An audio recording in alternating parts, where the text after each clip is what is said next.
EAP is the Extended Activities Project. The reason why EAP was formed was to take advantage of the unique opportunity presented to us in which the reactor is now defueled and the heavy water has been drained from the core.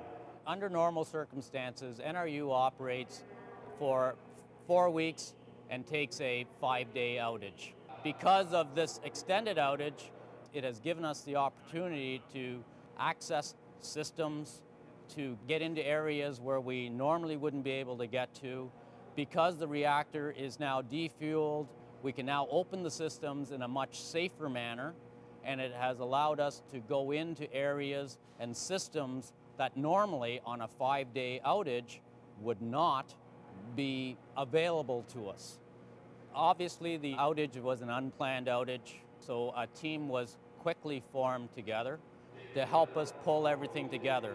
The intent was that we didn't want to disrupt the existing operating staff who were dealing with the vessel leak in itself.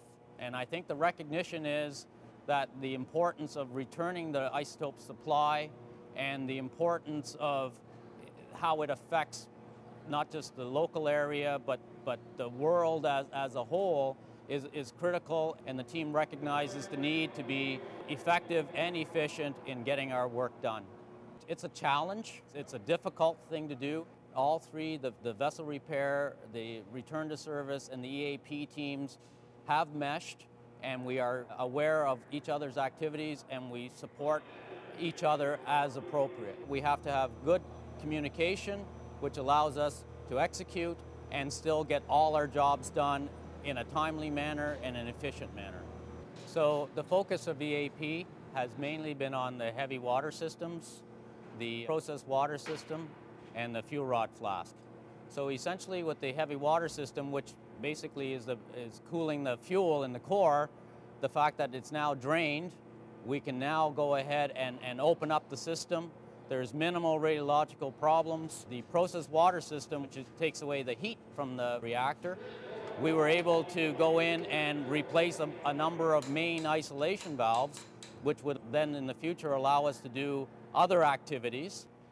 Another good example is the fuel rod flask. The fuel rod flask, which is used to pull medical isotopes and refuel the reactor, is normally operating all the time. What we replaced was the chiller units, which because of the old refrigerant that was being used, resolved an environmental issue that has been long-standing. And as well, we replaced a bunch of aged wiring that again will increase the reliability of the fuel rod flask, which is really used to remove the isotope from the reactor. So this is a very unique opportunity, this extended outage, that we as AECL need to take advantage of to improve the reliability. It allows us to actually make NRU more reliable for the future.